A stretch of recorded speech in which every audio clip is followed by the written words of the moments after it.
Oke, baik.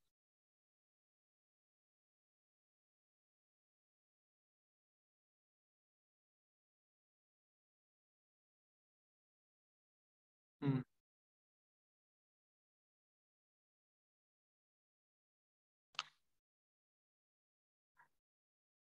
baik, Bismillahirrahmanirrahim. Assalamualaikum warahmatullahi wabarakatuh. Nah, jadi perkenalkan sebelumnya, nama saya Raden Kuning Sulinda Pratama, alumni dari Universitas Sriwijaya.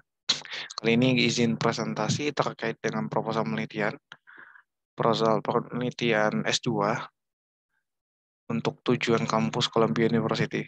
Cuma memang saya akui ini adalah proposal sempro saya waktu zaman S1 yang qadarullah emang belum belum bisa dijalankan karena emang beberapa hambatan. Akhirnya proposal sempro saya diubah sedikit. Nah, ini sebelum diubah. Jadi sebagai pemenuhan tugas IMUT, ya dan memang saya masih agak kebingungan sebenarnya dengan proposal S2. Jadi saya coba untuk ya udah pemaparan proposal sempro yang emang nggak bukan purely proposal sempro yang udah benar-benar dipaparkan di sempro kemarin, tapi ini yang apa ya, yang belum direvisi sebelumnya. Jadi kalau emang apa ya, kalau emang dikatakan original masih cukup original sih karena emang tidak sampai ke kompre, cuma sampai ke sempro aja. Jadi izin sebelumnya kepada panitia, kepada pihak-pihak penyelenggara IMOT untuk memaparkan proposal sempro ini untuk jadi tugas di proposal S2 Intellectual Moda 8.0. Jadi judulnya Determinants of Financial Inclusion in Indonesia, JMM Panel Data Approach. Jadi kita coba untuk cari tahu financial inclusion di Indonesia dengan pendekatan panel data dinamis. Ini juga dilatar belakangi oleh keadaan setelah krisis tahun 2008 ya. Krisis tahun 2008 yang menyingkap banyak keadaan, terutama masyarakat-masyarakat yang ternyata memang berada di kelompok marginal, bottom of pyramid, dan lain sebagainya yang masih banyak sekali yang tidak tersentuh oleh keuangan.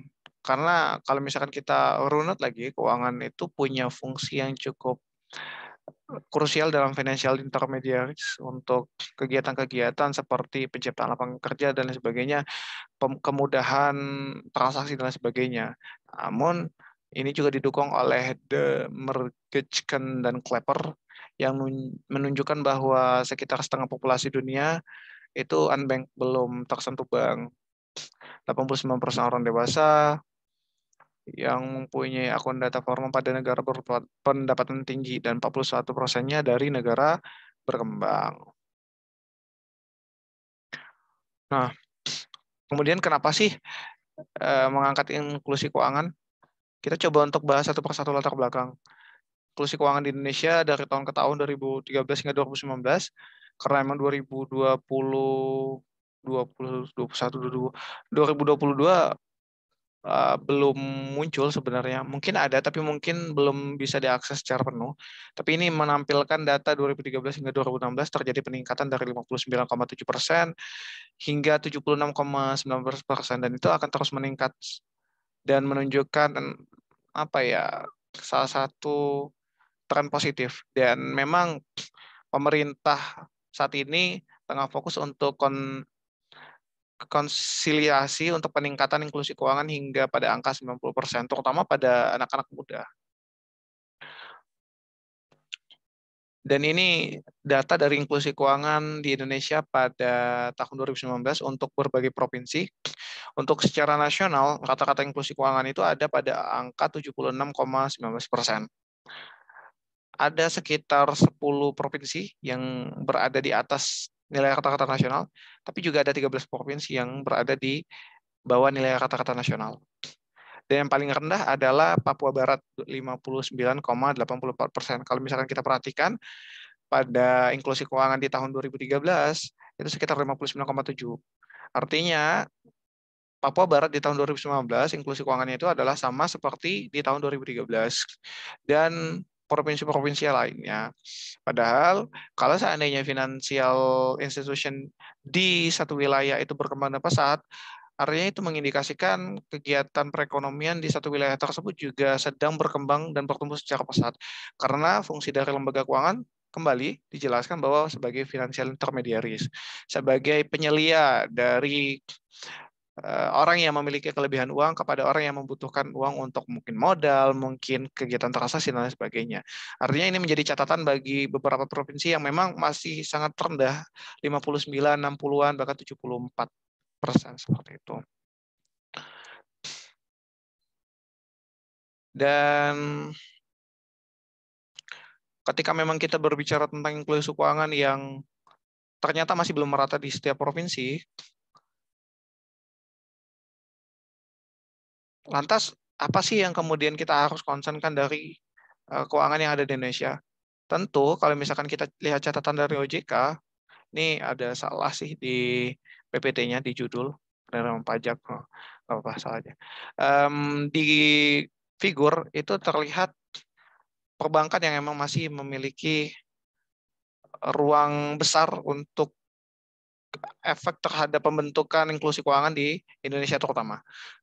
Dan oleh karena itu, bagi saya pribadi, tertarik untuk kemudian mengangkat perbankan sebagai salah satu objek yang digali finansial keuangannya. Baik itu perhitungan maupun faktor-faktor apa saja yang mempengaruhi penetrasi perbankan itu sendiri. Seperti itu. Dan kalau misalkan kita ulas balik bahwa keadaan sekarang, ada banyak yang mempengaruhi faktornya. Ada yang dari personal, ada yang dari personal yang berarti internal, ada yang juga berasal dari eksternal, yang berarti kemajuan-kemajuan zaman seperti teknologis. Dan karena itu, ada beberapa hal yang ingin diangkat dalam penelitian ini, yaitu tentang pendapatan per kapita, kemudian kepadatan penduduk, proporsi modal, proporsi tenaga kerja, dan kemajuan teknologi. 5 faktor ini yang menjadi determinasi estimasi untuk mempengaruhi sektor perbankan yang akan ditilik di penelitian ini. Rumusan masalahnya kita bagi menjadi 2. Pertama, bagaimana komparasi kondisi inklusi keuangan dan variabel determinan terpilih antar berbagai provinsi. Jadi kita coba untuk bentuk dulu nilai indeks melalui 3 dimensi yang nanti insya Allah akan dijelaskan di metodologi penelitian. Kemudian yang kedua, kita cari tahu setelah memang sudah dapat indeks per provinsi yang sudah kita hitung secara saksama, kita juga cari tahu apakah indeks ini dipengaruhi oleh faktor-faktor yang telah saya sebutkan sebelumnya, 5 faktor secara signifikan atau tidak. Tujuan penelitian ya mencari 2 pertanyaan dari rumusan masalah tersebut.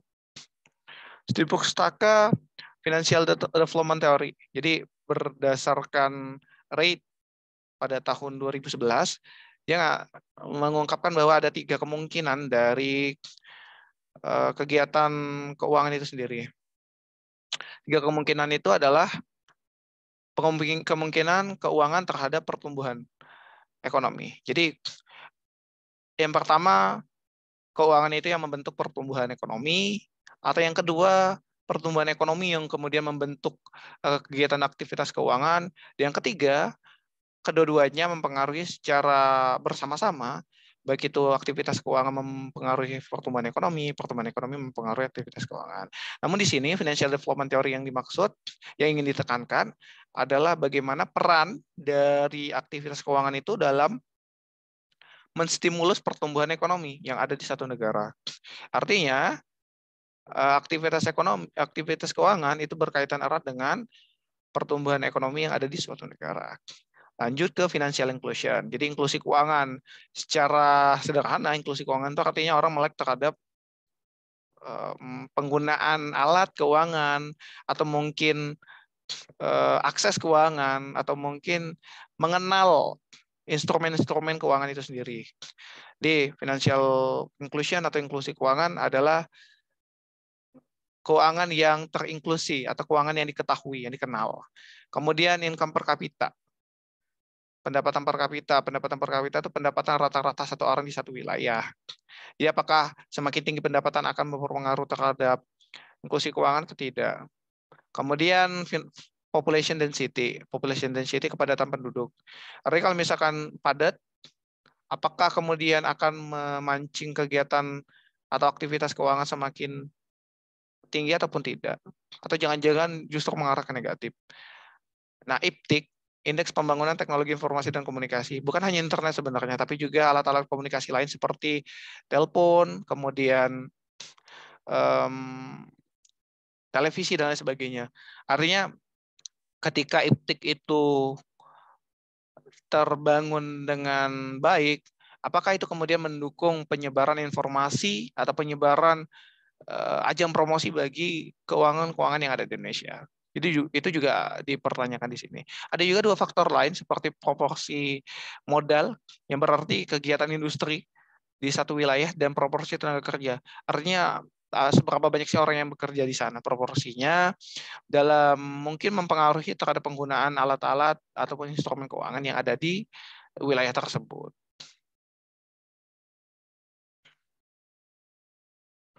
Ini beberapa penelitian terdahulu yang dipakai. Pertama, SARMA. SARMA ini menjadi salah satu acuan dalam penelitian financial inclusion, baik itu saya sendiri maupun beberapa orang yang ada di dunia. Jadi mengungkap pertama perhitungan indeksnya, ada 3 dimensi yang dibahas oleh SARMA.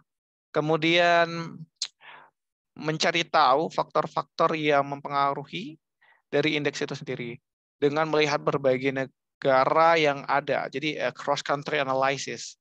Bukan hanya satu country tapi juga banyak country, dan ini udah dipaparkan di salah satu simposium atau mungkin conference ya. Dan ini menunjukkan bahwa pendapatan per kapita itu berhubungan positif, artinya pendapatan semakin tinggi pendapatan orang juga semakin tinggi juga aktivitas keuangan yang bisa dibentuk di wilayah tersebut. Ada juga Gabriel dan Makina juga tentang pendapatan per kapita yang berpengaruh positif. Beberapa penelitian juga menunjukkan pengaruh negatif sebenarnya pendapatan per kapita. Cuma memang sangat minor untuk menunjukkan pendapatan per kapita berpengaruh secara negatif. Lalu David yang bercerita tentang pengaruh teknologi, internet, dan sebagainya yang berpengaruh terhadap inklusi keuangan secara signifikan dan positif. Itu juga dengan proporsi modal dan tenaga kerja, proporsi modal di beberapa hal berpengaruh negatif. Dimungkinkan bahwa semakin tinggi proporsi modal, ada kemungkinan perpindahan instrumen keuangan. Tadi kan kita di sini membahas tentang sektor perbankan, barangkali dia berpindah ke sektor yang lain seperti sektor saham. Artinya permodalan itu berpindah bersubstitusi ke sektor-sektor yang lainnya.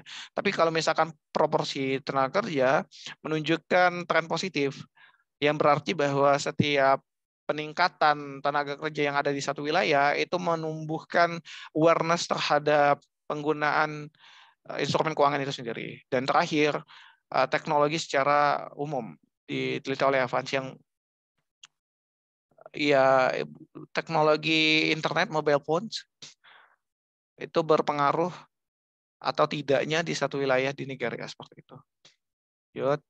Di research metodologi ada terbagi menjadi dua sebenarnya. Ada perhitungan indeks inklusi keuangan dengan 3 dimensi.